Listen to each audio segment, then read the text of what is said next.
Hi guys, if your DVD player remote is lost or stopped working, you can still control the player with the help of a universal remote in just a few minutes. So in this guide, you are going to learn the correct programming setups and what to do if the codes don't work.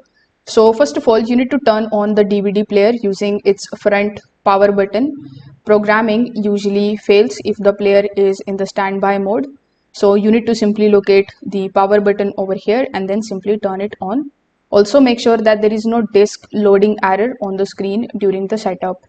Now after doing so on your remote, you just have to simply locate the setup button and you need to press and hold it until the LED stays solid. After doing so, you just have to simply press the DVD button, then the aux button, and then you just have to simply press the player button depending on the remote model.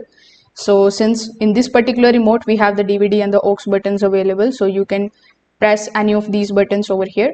Some of the newer remotes combine the Blu-ray and the DVD controls under one device button. So after doing so, you can try the DVD device codes. So here are some of the codes that I can suggest you to add.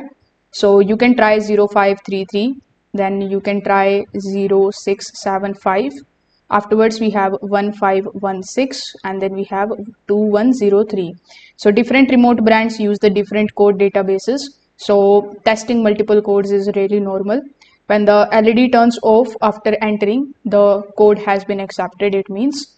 So you can try any of these codes available here.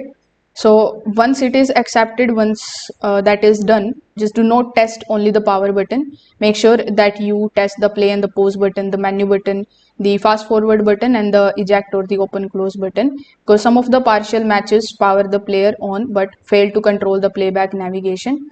So these steps work for most of the universal remotes and the DVD players as of 2026. So you can try if that helps. Thank you.